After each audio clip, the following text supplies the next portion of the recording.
morning, Penn State fans. It's BWI Live for Wednesday, July 16th. That's Thomas Frank Carr. I'm Greg Pickel from BlueWhiteIllustrated.com, where we're getting ready for the Penn State football season to kick off 45 days from this very moment in time. T. Frank, it was an interesting week so far for us. We were over at the Lash Building and Haluba Hall for Penn State weightlifting event on Monday afternoon.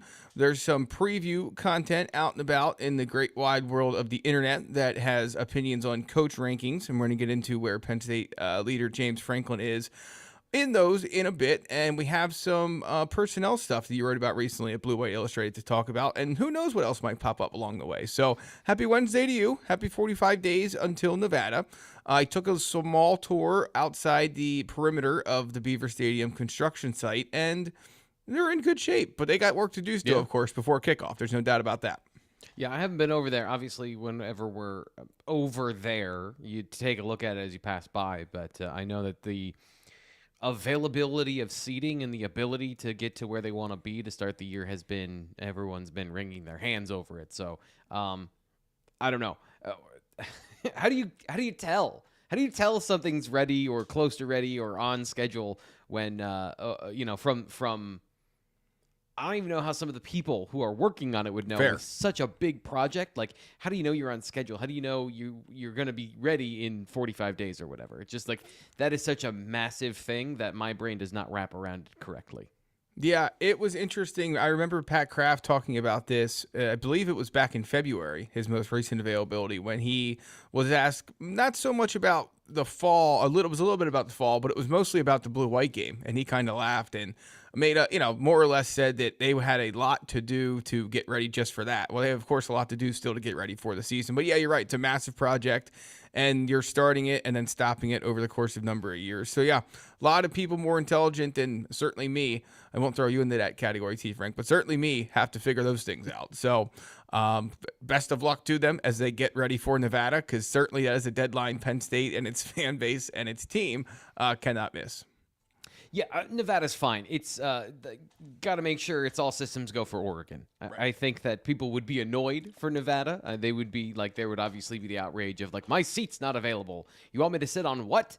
And then, that would be a problem. But if all systems aren't go for Oregon and the whiteout does not bring its full throat and force, that would be probably a tragedy, I would imagine.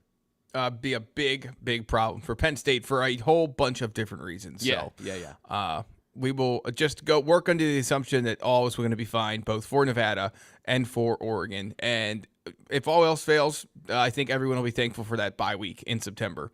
It's an actual bye week following 3 bye week-like opponents. At any rate, we heard from Chuck Losey, the Penn State strength and conditioning coach, on Monday. I know you, Nate, and Sean talked about this on Tuesday's show that hopefully many of you caught either here live or on replay, or wherever you get your Apple or your audio, Apple, Spotify, etc. One question I had for you after listening to that conversation, T. Frank, was I think fans assume that when we go to these things, everyone's there, and that you get, everything from Nick Singleton to Zachy Wheatley to Anthony Donko, and it's always split up by position group. So we saw, as you guys mentioned yesterday, linebackers, offensive line, specialist. And I was just curious, I know you guys talked about it a little bit yesterday, but was there one guy that you saw, maybe two, that you saw of those out of those position groups? Again, if you're thinking to yourself, why don't they mention this guy or that guy? There's only offensive line, defensive line, and linebackers there. Anyone caught your eye so much that you did a double take? Because I got one. Yeah, so I spent most of my time with the offensive line. It's just, for some reason, I was just on that side of the room. So it was the offensive line towards the building, and then the defensive line linebackers towards the practice field. So on the glass side, the window side of the Lash Building. And I just, for some reason, was hugging the wall over on this other side. I have a hard time. It's not new because we saw him at camp, but Malachi Goodman is a freshman at 6'3", 21. Like, it's insane. I mentioned it on the show yesterday that there are no freshmen that look like freshmen. Brady O'Hara's filled out pretty well. Michael Troutman, for being a smaller guy, is just like stacked with muscle. They've done such a good job with those early enrollees especially, but Penn State's offensive line looks like an NFL offensive line. It's just full of aliens. And then the other guy on the defensive side that I thought stood out, we can go down the line. There's a couple of guys that it looks like that caught an eye, but didn't spend as much time with. But Denai Sutton looks great. Like his overall physique, I think he's leaned out a little bit. Not that he's ever been heavy, but man, he looks like a senior defensive end, that prototype build. So we always talk about first off the bus. If it's Denai Sutton and Malachi Goodman, you're starting pretty good there. What about you? Yeah, so first thing you mentioned was something I wrote over at BlueWhiteIllustrated.com, where it's $1 for the first week to check it out, takeaways from the weightlifting session. You have a good segue for that piece, T. Frank, because that's one of the things I wrote is that freshmen just, in a lot of ways, just don't look like freshmen anymore. It's unbelievable the way these guys are able to train and get nutrition advice and things like that before they even get to Penn State, to put themselves in a position where, I'm not saying Goodman or any of these guys along the defensive line are going to go out and compete for playing time or start right away as true freshmen. Obviously, Cooper Cousins, another guy who looked fantastic, did not even do that with all the things he had going for him last year. So I don't want to I don't want to put the cart too far ahead of the horse. But, when you talk about a guy like Cousins is a good example who, you think back, it wasn't that long ago, the start of the James Franklin era, maybe a little bit more recently, but that's where I'll pinpoint it to. There was just absurd in most cases to think a guy could come in and play offensive, defensive line as a freshman, except for the rarest of the rare, or the most extraordinary of the extraordinary in a recruiting class. And now it's become a bit more common for guys in the trenches to be able to make an impact as freshmen. So, Goodman caught my eye. Keon Wiley caught my eye. I think he was probably discussed yesterday on the show, but he caught my eye as a guy that has definitely had a good summer and is hopeful, I'm sure, to turn what was a frustrating 2024 season, I would guess, into a bigger 2025. So he caught my eye. And then, just in general, that whole idea that, it reminds you that how they get these guys ready before they even get to campus, and then once they're on campus, is far advanced compared to what it used to be. And that's not a slight on how things used to be or the guys that came before the current or most recent cycles of recruiting classes, but it's a different time, without question, and based on what they know about nutrition, based on what they know about weight room technology and weight room abilities, things like that. And these guys start early. Chuck Losey said that. Same thing with the transfers. Very complimentary of Amari Campbell and Trebor Pena was Chuck Losey. And, he said, look, we have as much info on these guys, not maybe all of it, but as much as you could hope for them to put a plan together before they get to campus, and then once they get there, then they get their baseline testing and go from there. So, it is a science. It is one that, much like building Beaver Stadium, is far above my level of intelligence, but they know what they're doing, and they do it well. Yeah, I don't know about that. It's the application of time and brain power. I know we talked a little bit about the defensive ends. The freshman defensive ends are really impressive looking. You and I were talking about Cortez Harris, where he's not the biggest guy in the world, but dude is like jacked. He has more veins in his forearm than I think I have in my leg. In terms of just the number of veins in my leg whatsoever. Like he's just one of those guys that is really expressive athletically and looked really good. The other thing is funny. So when we're at these events, we're trying to gather stuff for people at BlueWhiteIllustrated.com on the message board, give them our direct feedback, kind of like almost like a stream of consciousness sort of situation. At the same time, while gathering photos and videos and all those things for later, like the functional things that we're trying to have for the site, so that when we talk about these things, then we have a photo to give you for the article. And so a lot of times, for me at least, like I short circuit. I can't do both, so a lot of things come out shorthand. And I wanted to tell this story because I think it's funny. It's also indicative of kind of the context of these conversations. So watching those young defensive ends, Chaz Coleman is doing incline bench press, which is you're at a 45-degree angle for those that don't know, and you're just bench pressing. So it's a little higher. It hits up here instead of down here near the midline of your chest, working on your upper chest, your shoulders, all those things. It's just doesn't really matter, but that's what he's doing, right? So it's a kind of a complicated lift because it's not what normal people would be doing on a regular basis if you're not exposed to weightlifting. And he keeps pulling his butt up. So to push up the weight, he's using his whole body and he's leveraging his legs. He's using everything to get the bar up. And every single rep, one of the coaches comes over and says, get your butt down, so that you're tight and you're locked and you're using just the muscles that you're supposed to be using. So I just mentioned on the site, look, he's a guy that needs some work in the weight room, like literally on technique. He needs to work on his technique because that's going to help him develop faster. And, in general, he's kind of a lean 240 or whatever he is because he's got so much room on his frame. Now, the point of that story is he's also doing 225 pounds on that press, which for most people, you're not doing more than like 165 because it's a complicated thing and it requires a lot of specialization. So the dude's a freak. The dude's absolutely a freak being able to lift that much weight and get all the reps and hit all of them, technically getting the bar from chest to locked out. But there's some work to do, right? And so those are some of the little things we pick up when we're over there at the at these weightlifting events to just give you some of the nuance and context of these guys are 18-year-old freshmen that are learning how to do some of these things regularly. I mentioned, I don't know if I said this on air, Greg, and I'm sorry I'm ranting here, but I don't know if I said this here on the show or if I said this to my wife or just it's a thought I had. It's wild to me the level of specificity and technicality that goes into football. Forget what you do at your position, like using your hands and your feet, understanding the defensive scheme that you're in, or understanding what offensive concept is trying to attack you, or on the offensive side of the ball, vice versa. These guys are also professional weightlifters. They have to be technically excellent to get the most out of their body. So even before you get to the football side of things, they're an expert on something that other people use as a profession. Like Olympic weightlifting is a thing on its own.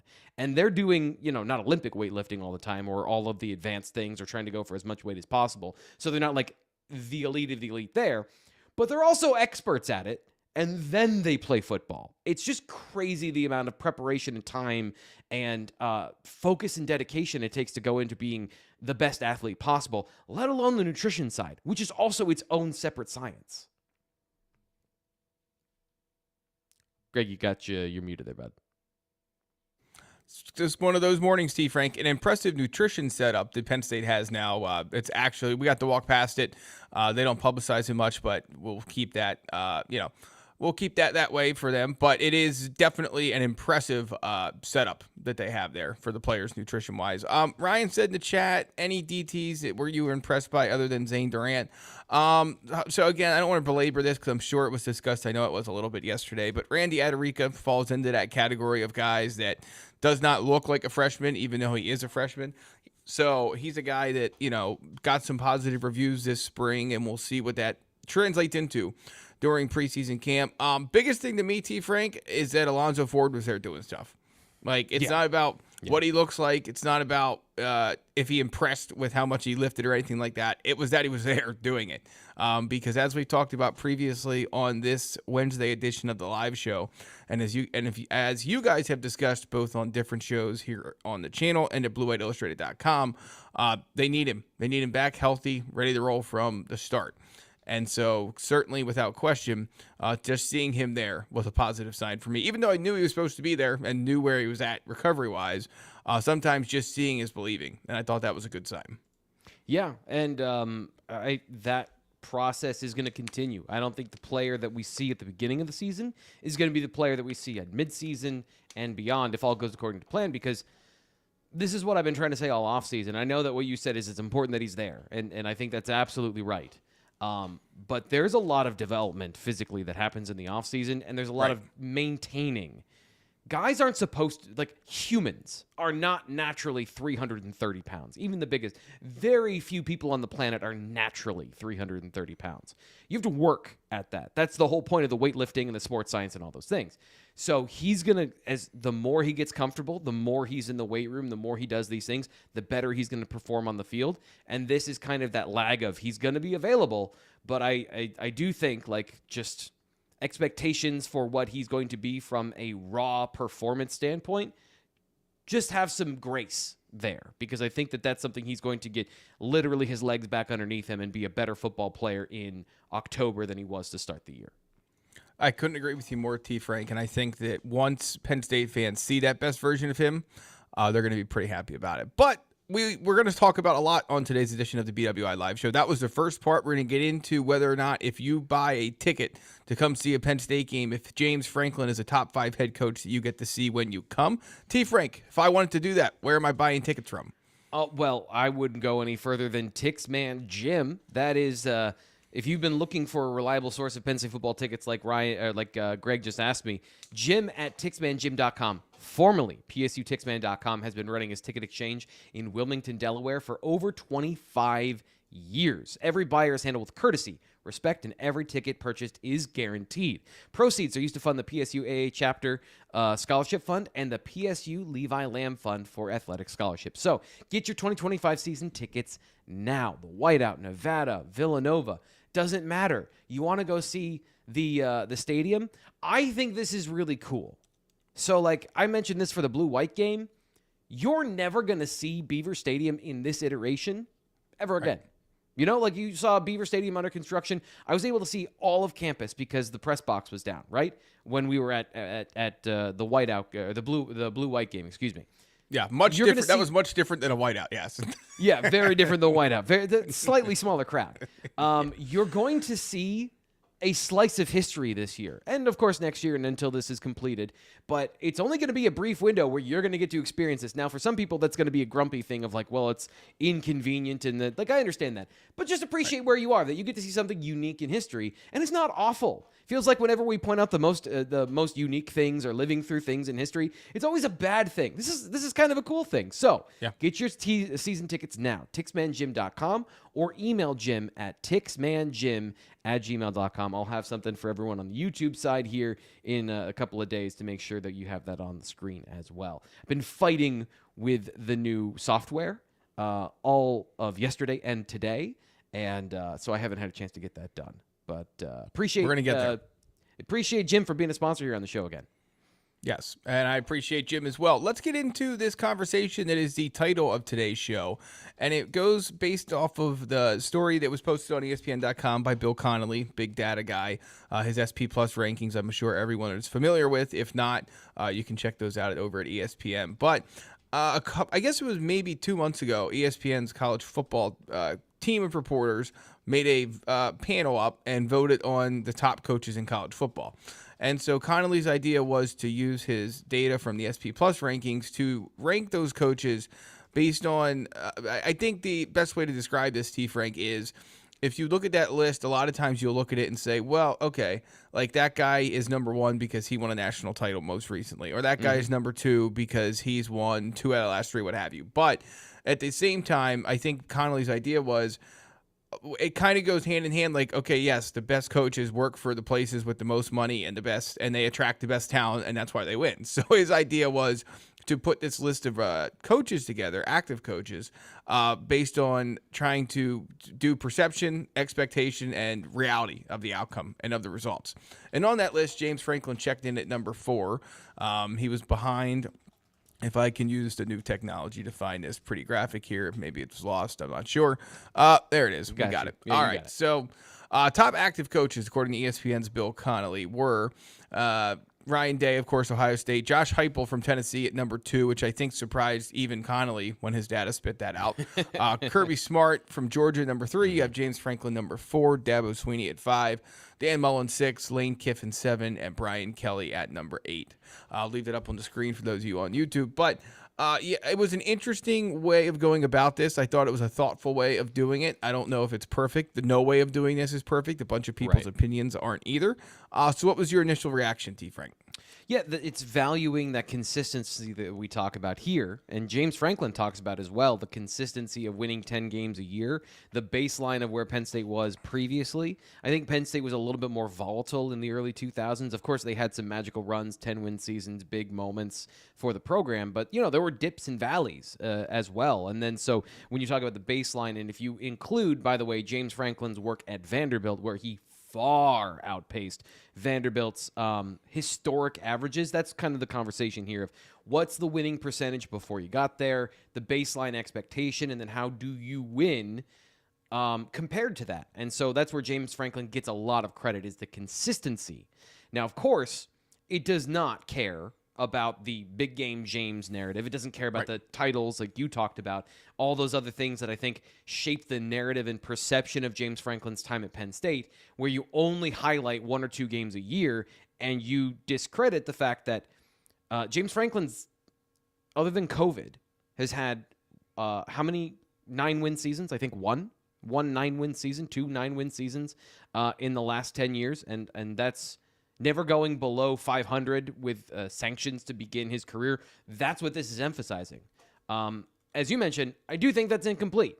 The point is not just to win a lot of games, it's to win the most important game, and so there is a part of that in the conversation. And I think I have no problem with any of the active coaches. I do think the Dabo Swinney one is an interesting conversation, and that speaks to the consistency. Dabo Swinney has had losing seasons in the last decade, and so that's kind of where that fits into the conversation. I don't necessarily have a dog in the fight. I think James Franklin's a great coach. Is he in the top 10? Yes, absolutely. I don't think he's below Lane Kiffin just because they lost head to head in the Peach Bowl. So where is he in the top 6 coaches? I think that's fair to have that debate.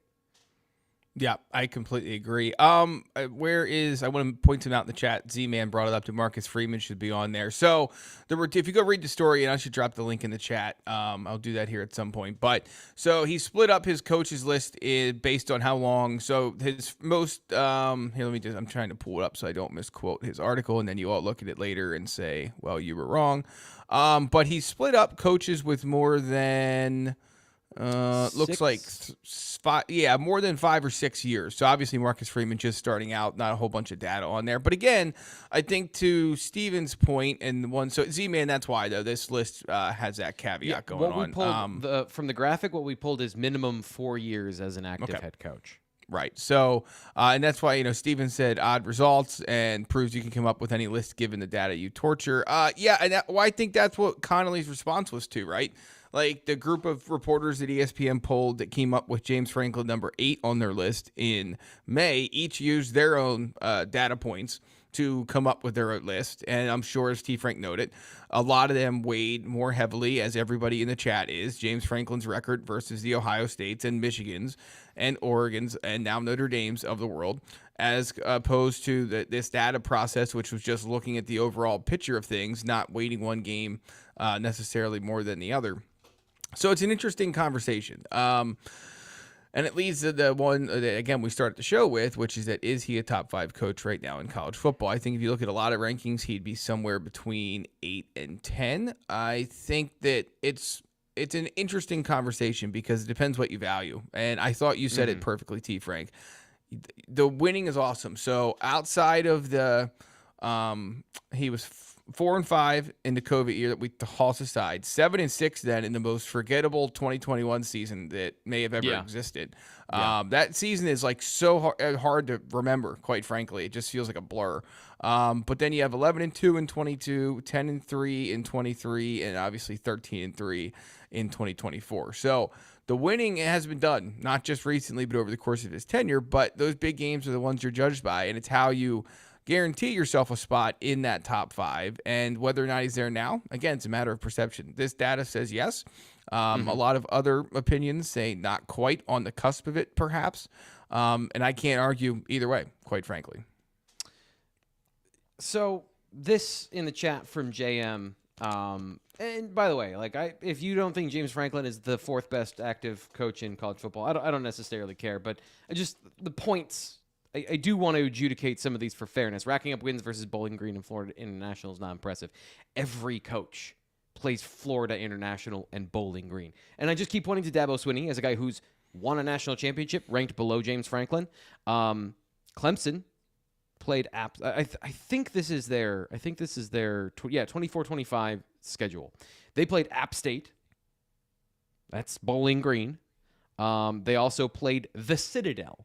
Penn State hasn't played a team on that particular level of the conference. And then of course the ACC, Villanova waltzes into Beaver Stadium. right. And so it's fair to point out the non-conference schedule And at Right. least the ACC does play 9 conference games, right? So they are on the Big Ten level of not playing 8, which again to the SEC, when you play 4 non-conference games, which by the way was the old standard, you rack up more of those wins. If we're talking about in the data here, on average, then you are getting an extra win compared to a Big Ten team.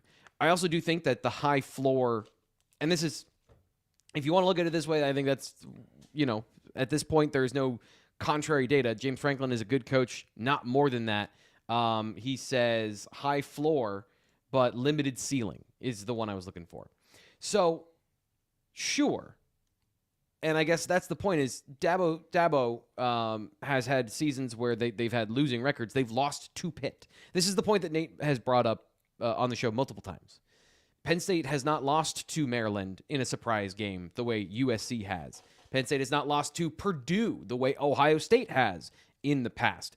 They don't have the, how did you lose to X on their schedule, almost irrespective. Now, the 2021 season, that was obviously one of those seasons where it happened. But the point, the reason it sticks out is because it doesn't happen, which again, I'm just re-explaining the data at this point, because that's why James Franklin is 4th on this list of consistent coaches. And I think he's the highest active ranked coach in the 20-year sample size because of those, those benchmarks.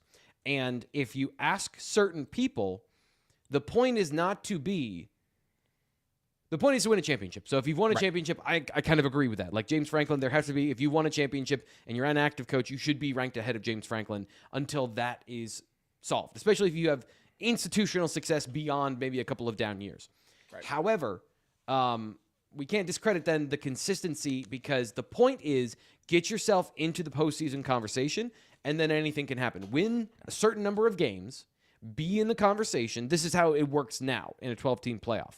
And so going forward, this model should produce Penn State with more opportunities at championship runs. And so, we'll see if that narrative changes about James Franklin as the pool is expanded from 4 to 12 and the opportunity for chaos, expands from 1 maybe to 4 in terms of teams that aren't the favorite that have a chance to win it all. Right. Yeah, and I guess another thought would be, in my mind, is that if it was not July 16th, there probably wouldn't be any good reason to discuss this, because this season coming up is going to tell you where James Franklin is on this list, no matter what data you use, no matter what input and output process you have. To me, this is the season that'll tell you where he's at, the culmination of all the things he's been able to accomplish so far at Penn State, on the field, off the field, in recruiting, in the portal, with facilities and things like that, all being in a better place now than when he got here. All the things he's been able to do, roster retention, including the best job of that so far this year for a lot of different reasons. This will tell you, this year will tell you where he should be at on this list. And the non-conference schedule is another thing we can debate because it's July 16th. I don't know if that really has anything to do with the conversation at hand at this moment. That's just the conversation in the chat. Yeah, that's okay. I think we both said our piece on this. I think I think that, again, I don't really have a strong, I think he's right around somewhere between 4 and 8 and even 4 and 6, 4 and 7. Like, if you have him in your top 5, okay, no problem. Yeah. I get it. If you don't, I get that too. But this season's going to tell you everything you need to know. There's no doubt about that. Strong opinion. Yeah, go ahead. No, I was just going to say, to the referencing your point here, and let's not even use this one. Let's use top 8, right? So he was a top 8 coach according to opinion polls in the spring by Bill Connelly. So Penn State has a top 8 head coach. They have a top, let's say, 8 quarterback returning. I'm just being wide net. I'm not being specific because I don't want to be overly optimistic as a guy who only covers Penn State football. Drew Aller is anywhere between the best returning quarterback, and I think I've seen him as low as maybe 6 or 7, right? So consensus top 10 quarterback in college football. Considering how many quarterbacks that is, that's impressive. Right. Defensive coordinator. Best defensive coordinator in the country because he had the top defense last year at Ohio State. And then Andy Kotelnicki, who is an up-and-coming coach that people are seeing as a head coach and as an offensive innovator. Again, opinion-wise, one of the top, let's again say 10 offensive coordinators in college football. So at the most important positions, Penn State has a top 10 person filling those roles. And I'm just being wide and broad with top 10. Sure. They have an opportunity to win a championship this year because they put all the pieces in place. You know, like, Yep. There it is. So Penn State has the opportunity to win. And this, to me, is more the conversation is not that James Franklin is a top 10 coach. I think that is empirically true. It's the people that think he isn't and that think he's garbage. Like, that's the argument. That's the controversy of this. It's not the acknowledgement that James Franklin has put together an impressive resume throughout his career. It's that people will boil all of what he does down into his record versus Ohio State and Michigan and discredit literally everything else in his career as to what is accomplished so far. That's not true. That's ridiculous. Like, you wouldn't say somebody with a 450 batting average. I don't know, Greg, what's really good in base? What's really good, a really good batting average in baseball? Yeah, if you're hitting 300, you're happy. Yeah, so let's say that as an above average coach, like he's hitting 350. And you're saying, yeah, but he strikes out all the time, and therefore he's garbage because in one postseason game or two, you know, like that narrative, like you're now discrediting a massive body of impressive work in order to say, like, I don't like the things I remember. And we all remember trauma over positive things. Like, that's just a human psychology thing. So anyway, I'm done ranting. Yep. No, I think the chat has gotten to a pretty fair place here. Where look, if you think he's a top 10, if you think he's higher or lower in the top 10 than somebody else, that's fine. I'm with you. If you have him outside the top 10, I'm just not sure. But I'm willing to hear any and all arguments because that's what we do in the college football media space in July is get around to all of this stuff we're not going to talk about as much during the fall and then do it all over again. Any thoughts on this non-conference conversation that was going on, T. Frank? Non-conference schedule. Would you like it to be better? Like it to be worse? It was hot and heavy there in the chat for a second. So just a little bit behind the scenes for people listening on the podcast. We have the live chat, which is also kind of like a third co-host of just the conversation in the room for us. Right. And so JM is he's our critic here today, and I appreciate him filling that role because when we have these conversations and these debates, like we can't all just agree, or else there's nothing to talk about. He's the one propelling the conversation as far as, hey, James Franklin not good enough, et cetera, et cetera. He was also pointing out the non-conference schedule is not good enough. Wins against Bowling Green aren't impressive, so that is a compiling stat. And then Stephen Light points out, very importantly, no one gives a crap about strength of schedule in modern college football. Penn State plays enough top teams. They play in the Big Ten. As long as they win enough games, 10 games to get into the college football playoff, 10, 11 games, it doesn't matter. And so that was the conversation. And I agree, like the strength of schedule, tune-up games, that's more important, I would say, than playing the toughest competition out of the gate. Now, if we go to a full Big Ten, SEC, ACC format or whatever it is, where you have the NFL model and every game is important, cool. I'm all for that. I don't necessarily want to break down Nevada's offense for you in a month and a half. But at that point, when Penn State goes 10 and or 9-4 and they make the playoffs and you're still saying, hey, your goal is to go undefeated, that's bananas. That is incomprehensible if you go to that model. You want every game to be against a top 25 team? I'm all for that. But losses are normal then. So like we can't cut it both ways. And that's my only opinion on this particular conversation about non-conference. It's a preseason game. You don't schedule tough preseason games. You're trying to make sure your guys know what the hell they're doing, let alone trying to defeat somebody else. That college football teams don't get a preseason. NFL teams do. Like, they get a lot of practice before they have to play the meaningful games. And even then, in September, the results are wildly different than they are in October because the first month of the season is a bit wild and wacky, and guys are tearing the ACL every other day. Okay, so I had way more to say, and it was, again, T. Frank's rants. Hey, I'm always here for him, buddy. Yeah, I'm kind of with you. I mean, I would like a little bit more meat on the bone. Maybe one of these games to be something a little bit more of a, I guess what you would quote unquote call a challenge. If you look at the rankings across, no matter what you look at, Phil Steele's, Bill Connelly's SP Plus, I mean, you have two of the worst FBS teams in the country coming to State College, and then FCS team in Villanova, who might make some noise at the FCS level, but that's, I mean, you're talking about the number one team in the country against, a team that could maybe be in the top 10. of the SCS. See, JM's just on this one, and I get it. When you're playing Villanova and FIU, it's no more than a scrimmage, definitely preseason type games. Does that really prepare Penn State to play the top teams? Sure. Tackling. Yeah, I think it does. Live I think tackling. I think it does more than you're giving it credit. And I also think when you say prepare to play against the top teams, it prepares the top line guys as much as it does the ones that get all those live snaps. But easy for me to say. In the third and fourth quarter, it's not against the top level competition, but if you haven't done it before, you got to do it against someone, and doing it against your own teammates only helps, in my opinion, so much. And so that bye week will be beneficial when Penn State plays Penn State after a 3 non-conference games scheduled to open the season. That'll be beneficial, but it's different when it's not your teammates, and you know what he's going to probably do, maybe not do, et cetera, et cetera, et cetera. Yep. So I do think that there is a percentage here. I don't want to discredit what James is saying. There is a percentage of when you are stressed. Yeah. I don't think his point is totally wrong. Right. Yeah. Right. When you're stressed, how do you respond is absolutely a thing. But if we're saying that Penn State needs that before the biggest game of the year, I think you and I need that. I don't think they need that because that's what they are simulating in practice. That's why they go so hard in practice. If you need to get up for that game against Oregon, so I have two thoughts. If you need to get up for that game against Oregon, then you shouldn't be playing college football and you wouldn't be recruited by Penn State. Like there's no player on the roster that doesn't care about that game. That sometimes it's overhyped. That's the problem where guys come out too hot. Secondarily, if you're worried of Oregon is fast and they haven't seen speed before, either Oregon is better than you or they're not in the physical sense, and we'll just find out together. I think that there's not a whole lot you're going to do if you play, let's say, just Virginia Tech, like a Big Ten team, familiar scheme, blah, blah, blah.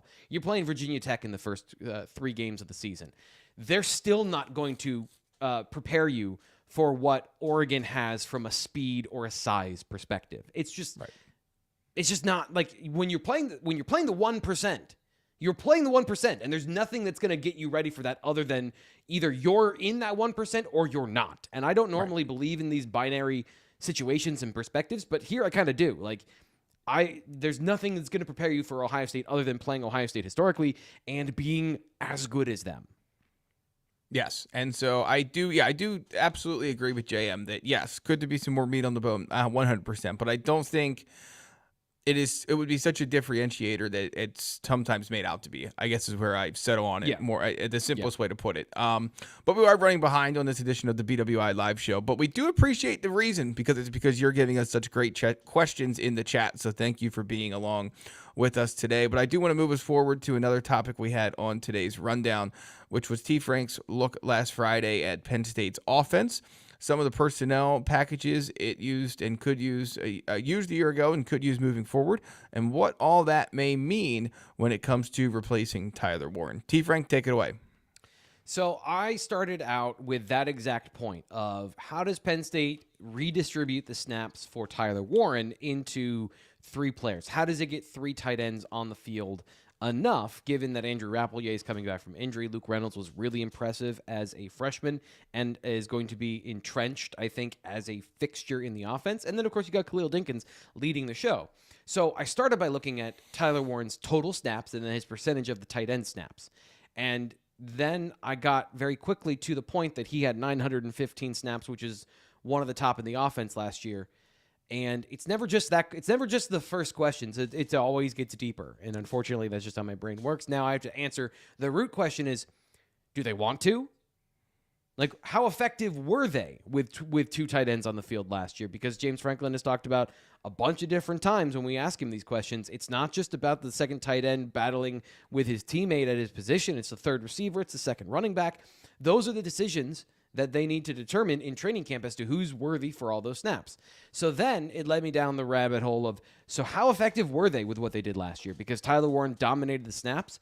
How were the other packages? And I just grouped this into 3 receivers or more, 2 tight ends or more, meaning 13 personnel, and then, of course, 2 running backs, 2 tight ends, 2 running backs, 3 tight ends, if you had 2 or more tight ends on the field. So there's overlap here. And then 2 running backs on the field. So those are the kind of larger buckets that we broke it down into. Penn State, from a total number of snaps in the offense, they had 3 or more receivers on the field 38% of the time, 2 or more tight ends 55% of the time, 54.9. So let's just call it 55% of the time. That's one of the highest percentages in college football last season. So how effective was that? And long story short, and you should go read the article, Penn State's 11 personnel packages were on average more explosive than their 12 personnel packages. And I'm using explosive plays as the metric because that's what Penn State uses. Their goal is to be explosive and to score touchdowns. If you have an explosive play on a drive, you are percentages more likely to score points on that drive than if you get no explosive plays. And then, of course, if you get penalties or things like that, it lowers your percentage chances of getting a touchdown. So you shouldn't be chasing explosive plays at all costs, but it is the guiding light of Andy Kotelnicki before he got to Penn State and James Franklin's whole thing when it comes to the way the North Star of his program. Explosive plays, turnovers, those things. Right. So, 11 personnel, Penn State generated explosive plays within their own offense 46% of the time, 43% in 12 personnel packages. So, and that is, by the way, run and pass. They're actually more explosive in 11 personnel running the ball than they are in 12 personnel. So, I guess that was just the way, where I went with this is, how do you get 3 tight ends on the field? Should you want to get 3 tight ends on the field? Now, this is, again, kind of like Bill Connelly's article. This is entirely focused on one thought, not necessarily the broad context and all the scope. And we've had actually a really great discussion on the Blue White Illustrated message board about the other context of why 12 personnel might not be as explosive and why you might not care as much about 12 personnel being explosive. But in the passing game and the running game, when Penn State needed to generate big plays, despite the fact that their receivers were not the strength of the team and have been the whipping boy of the entire team this offseason, they were better with 3 receivers on the field. So, to answer the question in a short story long, how should Penn State get all 3 tight ends on the field? I think that still, at this point, the ideal would be if they got 3 receivers on the field closer to 50% of the time. If they can truly get really close to that, even if maybe you're sacrificing some reps for other guys in the offense, that might lead to better explosive plays. And here's the thing about averages, Greg. If you're more likely to do something, you're more likely to do that thing against better competition. The percentages are lower, but you're more likely to get explosive plays if you're more explosive in the games against Ohio State and Oregon. So that would make the chat very, very, very happy, as it would the rest of the Penn State fan base. Yeah, it's interesting. And me too. Like, I'm tired of having that conversation over and over and over again. It would be great to have a new one.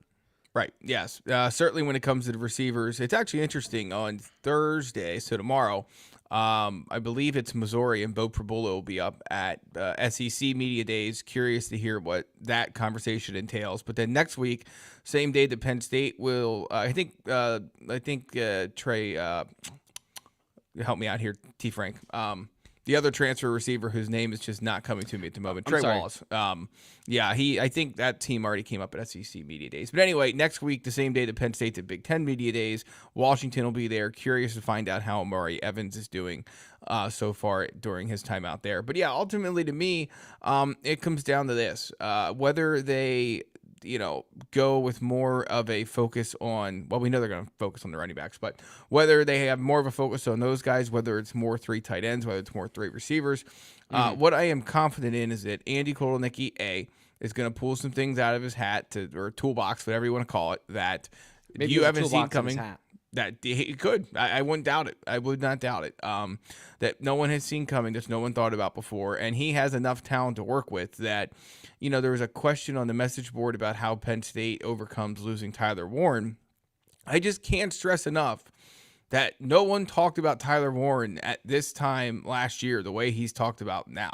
Like, don't get me wrong. I think there were a lot of people, and if I went back and looked, it could be myself included, that thought he was sitting on a bigger year than what he's had so far at Penn State. He had a lot of touchdowns, but the production was not always as he wasn't fed the ball a lot. He was not the focal point of the offense. And I just don't know if there was anyone sitting there. Certainly when you're talking about Mackey Award winner, Big Ten tight end of the year, 7th in the Heisman voting or whatever it may have been. Maybe he was up higher on the list. I'm not sure.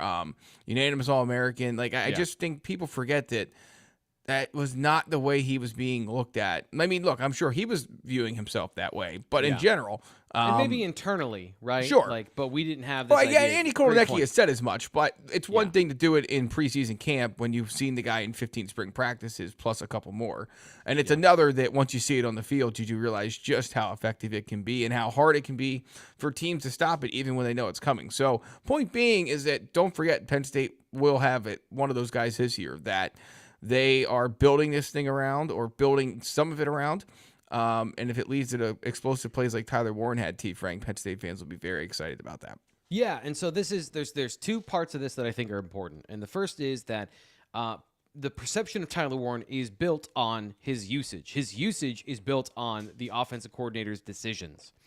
He was put in a lot of situations, schemed up plays for him. There is no read. It's get the ball to Tyler. That's the play. Now, the play is obviously designed, and it's not just like a backyard scrimmage or whatever you want to say. It's not just backyard football. But the point, there is no read where the quarterback can say he's open, he's not open, I'm going to go to somebody else. Like, he was either the first read or designed on a lot of those plays. Now, the point is he was worth that effort. Andy Kotelnicki's offense could very well do, to your point, could very well do that for somebody this year. And that grew as the season went on last year. So it wasn't like Tyler Warren was the emphasis of the entire offense the way he was at the beginning of the year. They didn't really unveil kind of the quarterback option stuff and the run game things in the level they did until the USC game, which was like October. Yeah. So there's a lot of this that's baked into the narrative of it was obvious that actually was part of the development of the offense, part of the growth. And here's the other thing is Andy Kotelnicki is very good at identifying his best player and then designing an offense around that player year to year. Now, if that best player turns out to be Devontae Ross, or here's the secret, it's going to be the running backs. Then that's going to be where you're going to say Nick Singleton's going to be a superstar this year. Katron Allen's going to be a superstar this year. But from the passing game perspective, what if it's Drew Aller and we're not talking about that. We're talking about maybe the number 1 overall pick, because in the aggregate, he's getting the ball to everybody and distributing the ball and using chunk plays off of play action and things like that to be the star of the show. Now you're talking about a team with a number 1 overall pick with one of the best returning units across the board on both sides of the ball. I think you'll be very happy if that's the reality. I think Penn State fans will be too. Well, hopefully you're not too upset, but we do have to end this edition of the BWI Live Show a little bit earlier than normal. But T. Frank and the guys will be back on Thursday for the latest Penn State recruiting show from Blue White Illustrated. Next week, we have coverage from Big Ten Media Days in Las Vegas, and it will be almost time for Penn State Media Day in State College before we know it. For Thomas Frank Carr, I'm Greg Pickel. I'm going to try and press the right buttons on the way out here and hope everything goes smoothly. But until next time, talk to you then.